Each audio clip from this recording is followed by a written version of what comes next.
Bom, esse é o nosso 5.5 vídeos para meditar, praticar e transformar a nossa vida. Essa semana nós estamos no tema sobre 5 heróis da fé que inspiram a nossa caminhada, a nossa jornada, a nossa vida.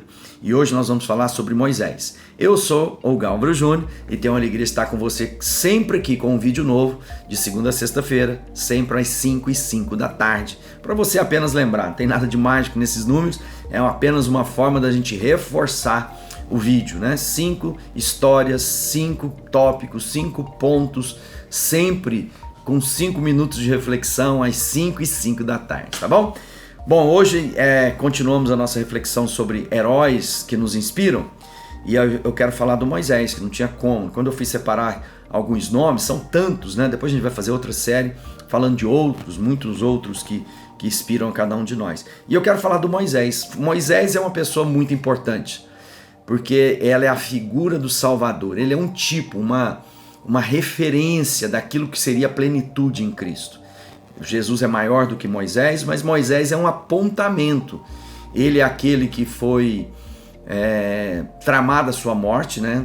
No primeiro infanticídio, né? Quando lá no Egito o faraó ficou sabendo que nasceria um salvador, um libertador, e manda executar todos os meninos, e acabou que a mãe de Moisés coloca ele numa cestinha, joga ele no rio, e a filha de faraó cria Moisés.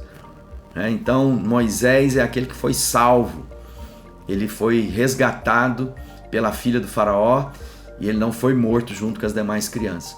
E faraó cria, né, como neto dele Moisés, e lá na frente Moisés, ao ver o seu povo sofrer, o Moisés vai lá, se ira contra um egípcio, mata aquele egípcio e depois ele foge do Egito e vai trabalhar para o seu sogro.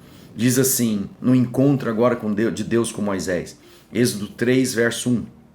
Moisés pastoreava o rebanho de seu sogro Jetro, que era sacerdote de Midian. Um dia levou o rebanho para o outro lado do deserto e chegou a Horebe, o monte de Deus. Ali o anjo do Senhor lhe apareceu numa chama de fogo que saía do meio de uma sarça. Moisés viu que, embora a sarça tivesse em chamas, não era consumida pelo fogo. Que impressionante, pensou. Por que a sarça não se queima? Vou ver isso de perto. O Senhor viu que Moisés se aproximava para observar. Então veio no meio da chama e disse: Moisés, eis-me aqui, respondeu ele. Então disse o Senhor: não se aproxime, tire as sandálias. Aí Deus começa a falar com ele: eu sou o Deus do seu pai, tudo isso. Aí no verso 7 ele diz, né? Tenho visto opressão sobre o meu povo no Egito, tenho escutado o seu clamor. Aí no verso 8 ele diz: por isso desci para livrá-los da mão do Egito. Agora o clamor dos israelitas, no verso 10, 9, chegou a mim, tenho visto o Egito oprime. Vá, pois agora, envio você ao faraó para tirar o meu povo do Egito. Naquele instante, Moisés tinha saído do Egito, tinha ido cuidar do rebanho do seu sogro, Jetro, e ele não tinha mais contato nenhum com o faraó. Mas agora Deus o encontra, né? E chama a atenção dele por aquela chama que queimava, aquela sarça que não se consumia. Sarça é um arbusto no deserto que normalmente entra em combustão. Não é novidade um arbusto no deserto pegar fogo. Mas a novidade para Moisés era, ela queima, queima, queima e não é consumida. Quando ele chega, Deus dá uma tarefa para Moisés. E Moisés, no princípio, fica relutante, porque aquilo era desafiador demais. Como ir lá para o faraó e dizer: olha, Deus me mandou vir aqui para que o Senhor liberte, né, o povo que está escravo aqui há 400 anos. Mas Moisés no final acaba obedecendo, ele levanta Arão para ir com Moisés e eles vão enfrentar. E a gente sabe de toda a saga, de toda a cena. Qual é o exemplo de Moisés? Um exemplo de obediência.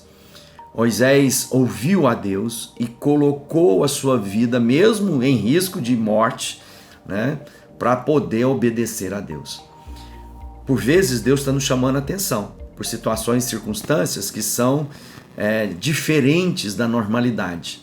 Talvez Deus está usando circunstâncias para dizer para você: sou eu quem estou te falando, tira suas sandálias porque a terra que você está pisando é santa.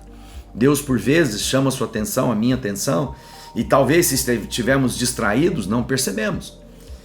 Qual é o chamado de Deus para a sua vida? Qual é a vocação que Deus colocou na sua vida para que você seja bênção? No caso de Moisés, ele era o libertador, é aquele que enfrentou os magos, é aquele que enfrentou o desafio da perseguição de Faraó, é aquele que teve que agir com sinais, prodígios e maravilhas. Ele é aquele que criou o Estado, né? Ele formou um povo, ele que conduziu o povo por um deserto durante 40 anos.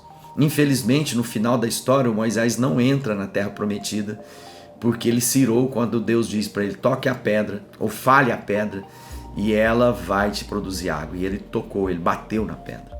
Então deixa eu te dizer, não haja com maldade, não haja com ira, não haja com ímpeto, e seja alguém que ouve a voz de Deus e gentilmente coloque em prática, para que você não apenas tire o povo do Egito, mas você possa entrar na terra que prometeu, que Deus prometeu para mim, para você. Deus é o nosso libertador e ele usa Moisés para mostrar que não é mão forte de Faraó que será capaz de impedir. Que Deus te abençoe.